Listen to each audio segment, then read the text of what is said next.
Xoş gördük, əziz və dəyərli Biz Birik tamaşaçılarımız. Aprel ayı hemofiliya ayı kimi yadda qalır. Hemofiliya haqqında bütün geniş məlumatları bugün Biz Birik verilişimiz vasitəsilə istəyirik sizlərə təqdim eləyək. Ona görə bugün Ayaz bəyin qonağıyıq. Ayaz bəy, xoş gördük sizi.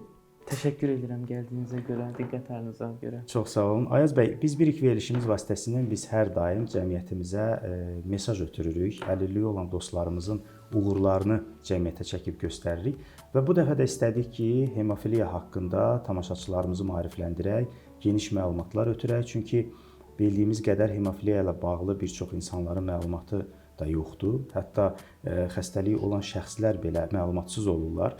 Ona görə istəyərdim ki, əvvəla sizi daha yaxından tanıyaq və hemofiliya ilə bağlılığınız haqqında da danışaq və ondan sonra ümumi bir geniş məlumat verək, ümumi bir məlumat ötürək. Çünki bilirəm ki, içərisində çox böyük xırda nüanslar var, hansı ki, mütləq şəkildə tamaşaçılarımıza bunu biz istəyirik təqdim edək.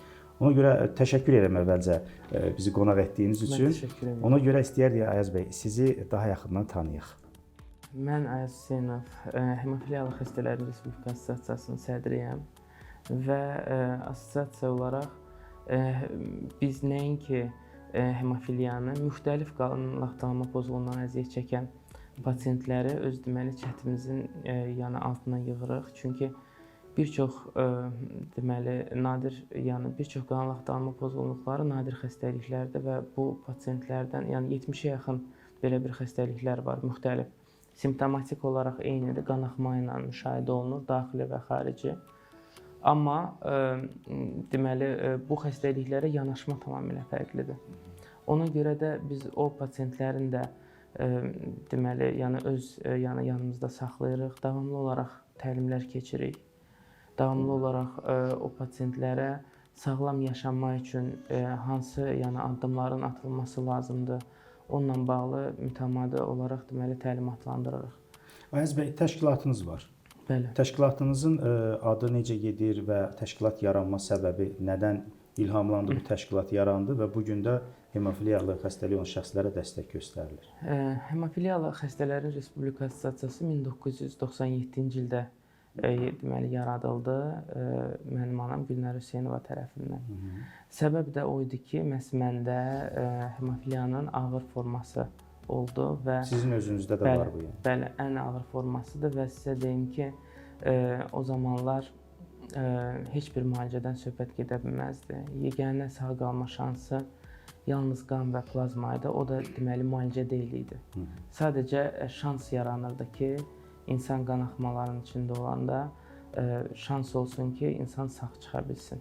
Və o zamanlar cüzi travmadan və yaxud da cüzi bir kəsikdən daxili və xarici qanaxmalar baş verirdi və ən yaxşı halda insan deməli əlilliklə üz-üzə qalırdı. Yaxşı halda, pis halda da dünyasını dəyişirdi. Yəni o qədər təhlükəli. Bəli. Və o zamanlar Hemofiliya Assosiasiyası əsasən məhz pasientlərin registri ilə məşğul oldu.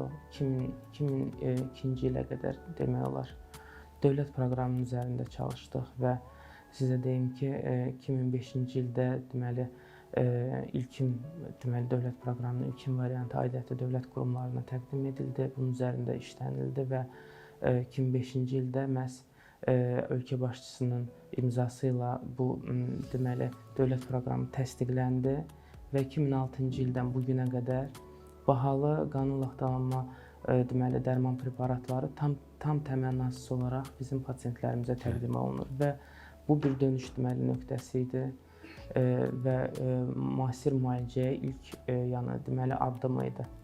Ondan sonra artıq əlbəttə ki, pasientlərimizin sağlamlığında çox deməli müsbət bir dinamikaları müşahidə etdik. Bəli. Ondan sonra artıq biz başladıq əsasən pasientlərin özlərinin maariflənməsinə. Çünki dərman preparatı pasientin yanında varsa da belə, bu o demək deyil ki, pasient sağlam yaşayacaq. Pasientin öz bilgili deməli olması vacibdir. Çünki hemofiliya irsi genetik xəstəlikdir və insan dünyaya gəldikdən dünyasını dəyişənə qədər həmin xəstəlik onunla deməli bərabərdir.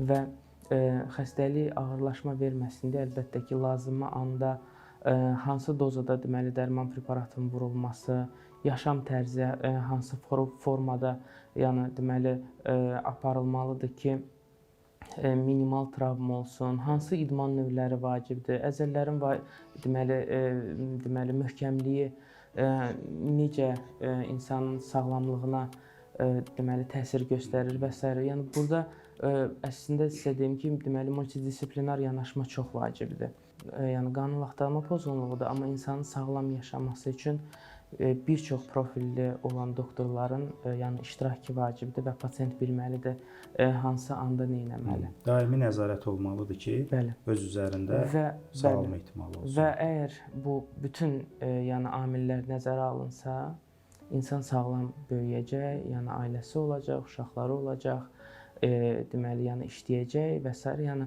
dövlətinə, millətinə xeyirli və yararlı vətəndaş olacaq. Bəli. Ayaz bəy, ümumiyyətlə əlilliyi olan şəxslər çoxdurmu hemofiliya xəstələri olan yəni şəxslər? Azərbaycanda 1700-dən çox deməli qanun laxtalanma pozğunluğundan əziyyət çəkən pasientlərə bunların böyük bir hissəsi hemofiliyadır. Və sizə deyim ki, yəni 3-cü qruplu olan pasientlərimizdir, amma əgər xəstəlik ağırlaşma veribsə, burada 2-ci və 1-ci qrup, yəni əlilliyi olan pasientlər də var. Bunlar əsasən daha çox yəni yaşı olan pasientlərdir, hansı ki 2005-ci ilə qədər hansıların ki deməli dərman preparatlarına yəni əlçatanlıq yox idi. Onlarda ciddi fəsadlar var, yəni oynaqlarda kontrakturalar var və bu fəsadların da aradan qaldırılması üzərində biz çalışırıq ki, illik sistematik şəkildə endoprotezləşmə getsin. Bir də əlillik dərmanın yəni əlçatansızlığından yaranır.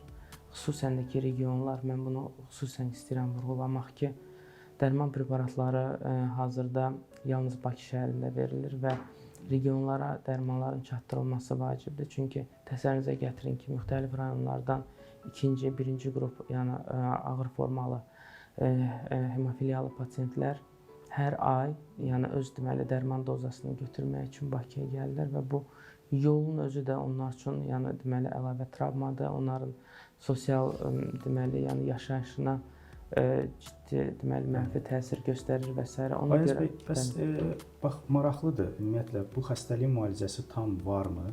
Və ümumiyyətlə hansı yaşdan və yaxud da indi valideynlər evladının hemofiliyalı olduğunu biləndə hansı narahatlığı keçirirlər?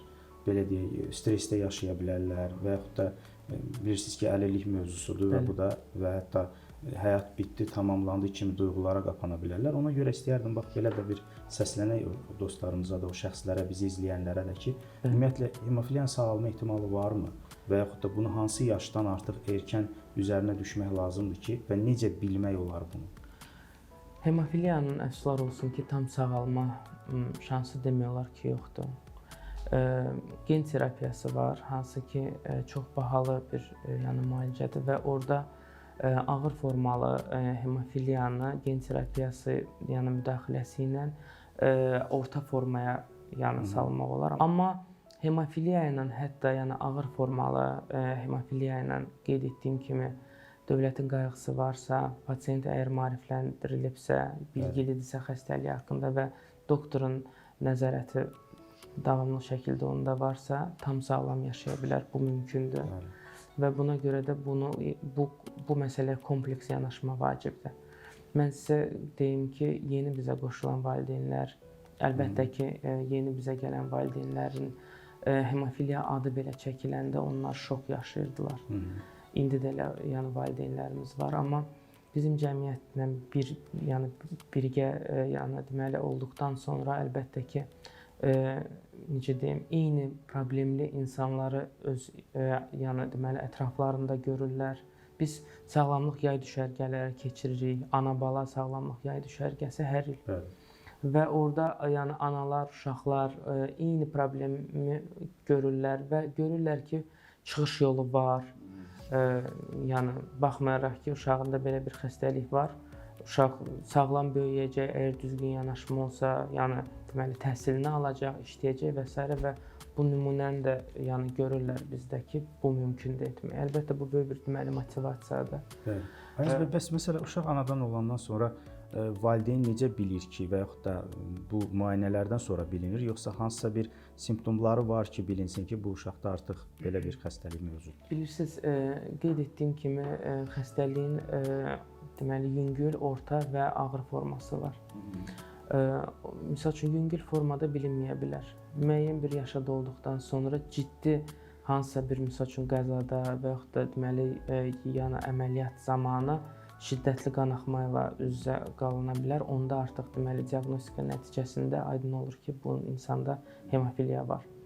Amma ağır formalarda ilkin yəni deməli aylarda artıq özünü büruzə verir. Yəni uşaq tam sağlam da olur.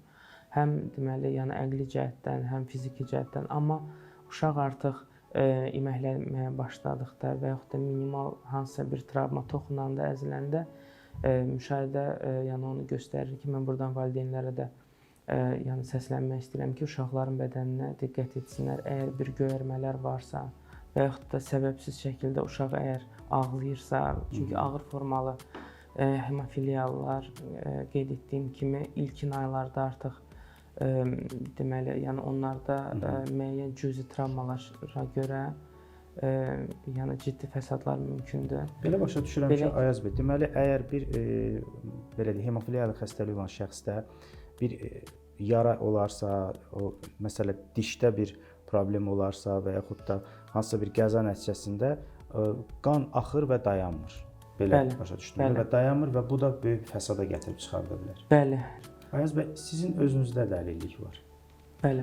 Sizin özünüzdə də əlillik var. Məhz bu xəstəliklə bağlı, bilirsiniz, ağır formasında hətta əziyyət çəkir. Bəli, ağır forma. Siz özünüz bunu necə bildiniz? Yəni uşaq yaşlarında bilinmişdi yoxsa sonradan? Mənim dayımda bu xəstəlik var idi deyə artıq bizim yəni ailəmiz bu xəstəlik barəsində tam məlumatlı idi. Və mən dünyaya gələndə deməli məndə də travma olmuşdu. O zaman heç dərman da yox idi, amma Allahın işi belə gətirdi ki, o zaman sağ qaldım və bu bir səbəbdir ki, o vaxtdan bu vaxta nə qədər müalicənin yəni üsulu mükəmməlləşib, yaxşılaşıb və bu qədər işlər görürük ki, insanlar sağlam yaşasınlar və bizim keçdiyimiz o çətin yolları indiki uşaqlarımıza danışanda, valideynlərə danışanda onlara qeyri, yəni adi gəlir ki, bu xəstəlik bu qədər fəsad verə bilər deyə.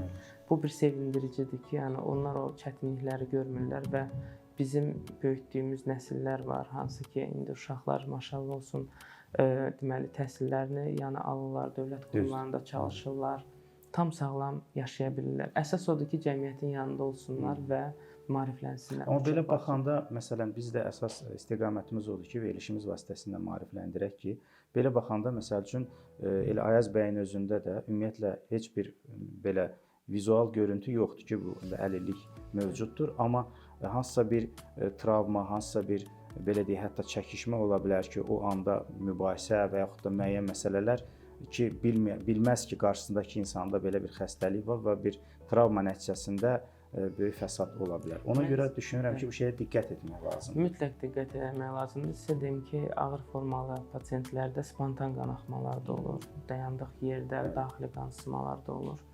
Bundan başqa qeyd etmək istəyirəm ki, vizual ola bilər ki, pasientlərimiz sağlam görünə bilər, amma artıq daha dərindən müayinə etdikdə yəni fəsadlar göz önündə olur. Ayaz bəy, ildə bir dəfə deməli qeyd olunur hemofiliya günü kimi. Bu da aprelin 17-sinə təsadüf edir, yanılmıramsa. Və hər ildə bir mövzu üzərində bu məsələdə maarifləndirmə olur. Ən önəmli məsələ düşünürəm ki, elə maariflənməkdir. Çünki bu gün bəlkə də regionumuzda yaşayan elə şəxslər var ki, heç dediyiniz kimi səhhətində bilmir hemofiliya məsələsi var yoxsa yoxdur. Çünki onun da fəsadlarını elə maarifləndirmədən öyrənmək olar ki, məndə bu var yoxsa yox, gələcəkdə hansısa əlillik dərəcəsinə qədər gətirib çıxarda bilər. Ona görə ön zamanlarda artıq bunu üzərinə düşməklə düşünürəm ki, müəyyən nəticələr əldə etmək olar. Yəni ki, ən azından yüngülləşdirmək olar dediyiniz kimi. Əlbəttə. Regionlar, biz bilirsiniz, biz keçən il 24-cü ildə demək olar ki, yəni bir çox yəni rayonlara gəzdik və Respublika deməli rayon mərkəzi xəstəxanaları daxilində deməli doktorlarımıza da təlim keçdik. Pasientlərimizi də dəvət edirdik, orada müayinələr də keçirdilər. Bax, bir vacib sualım da var ki, bunu tamaşaçılarımıza çatdıraq. Bu xəstəlik nədən keçir? Və ən əsası, yəni bəzən düşünə bilərlər ki, qanla bağlıdır, yəqin ki, təmasdan və yaxud da qanla bağlı hansısa nüanslar ola bilər ki, vətəndaş narahatlıq keçirə bilər ki, buna da keçə bilər o xəstəlik. O nə cür olur? O xəstəlik nədən yaranır ən çox? Hemofiliya irsi gensi xəstəlikdir və heç bir təmasdan, elə bir şeylərdən keçmir. Ancaq irsi keçir ola bilər. İrsi olaraq bəli, burada ana deməli daşıyıcıdır, oğlana keçirilir, amma müəyyən hemofiliyanın digər deməli formaları var ki, orada qadınlar da yəni deməli bu xəstəlikdən əziyyət çəkirlər.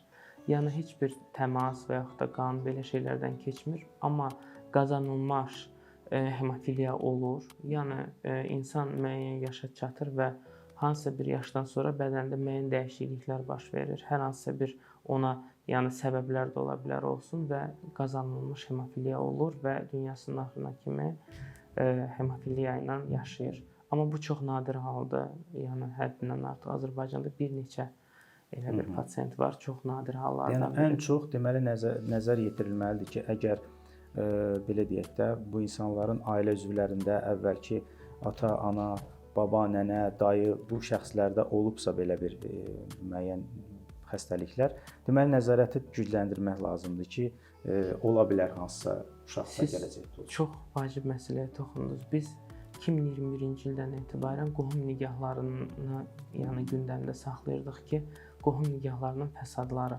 ümumiyyətlə nəinki hemofiliya və digər qan vaxtalanma pozğunluqlarına bir çox gensi xəstəliklərinin sayının çoxalmasına qohum nigahları ciddi təsir edir və keçən il biz deməli yəni aidiyyatı dövlət qurumlarından da yəni dəvət olunduq, orada çıxışlarımız oldu və s. və cənab prezidentə böyük təşəkkürümüzü bildiririk ki, qohum nigahlarının qadağası qoyuldu və bu ildən etibarən artıq biz bunu müşahidə edəcəyik. Bu xəstəliklərin sayını yəni aşağı salmasına böyük bir rol oynayacaq. Biz buna əminik. Və sizə deyim ki, ümumiyyətlə bəzən olur ki, yəni deməli analar daşıyıcıdır deyə özlərini günahkarlandırırlar. Amma bu elə deyil. Burada 50-50-yə də ola da bilər, olmaya da bilər və bunun yoxlanılması üçün daşıyıcıların yəni aşkarlanması üçün deyək ki, əgər yəni ailədə risk varsa, deyək ki, ailədə hemofiliyalı pasient varsa, pasientin bacıları ola bilər ki, daşıyıcı olsun. Ehtimal var 50-50-yədir. Ayaz bəy, və sonda təbii ki, təşəkkürümü bildirirəm və düşünürəm ki, bu məlumat, bu informasiya çox önəmlidir. Həm də aprelin 17-si ilə Dünya Hemofiliya Günü kimi qeyd olunur və biz də istəyirik ki, cəmiyyətimizə elə sizin vasitənizlə bu məlumatları daha yaxından tanış edək, tanıdaq ki, bildirək ki, çünki regionumuzda yaşayan, ümumiyyətlə Azərbaycanda yaşayan şəxslər var ki, hemofiliyadan əziyyət çəkən, onların valideynləri və yaxud da uşaqlar, evladlar bəzən bu xəbəri eşidəndə belə, hətta sonradan məlumat olanda çox belə stres keçirə bilərlər, çox özlərinə qapana bilərlər. Ona görə elə istəyərdim siz özünüz bir səslənək o bizi izləyən izləyicilərimizə ki, əslində bu da heç də son deyil. Əlbəttə son deyil. Əksinə 17 aprel günü də məhz bunun üçündür ki, dünyada müxtəlif formalarda deməli tədbirlər keçirilir. Valideynlərə də buradan səslənirəm ki, heç də yəni qapanmasınlar özlərinə. Bu dəqiqə onların uşaqlarının sağlamlığı, yəni onların əlindədir. Ona görə maariflənsinlər və uşaqlarını sağlam böyütsünlər. Bəli. Təşəkkür edirik Ayaz bəy geniş məlumata görə. Gələcək işlərinizə sizə uğurlar arzu edirik və düşünürəm ki, elə sizin ötürdüyünüz məlumatlar nəticəsində də biz birik verilişimiz vasitəsilə bizi izləyən tamaşaçılarımız da dinlədilər, izlədilər və böyük bir məlumat əldə etdilər.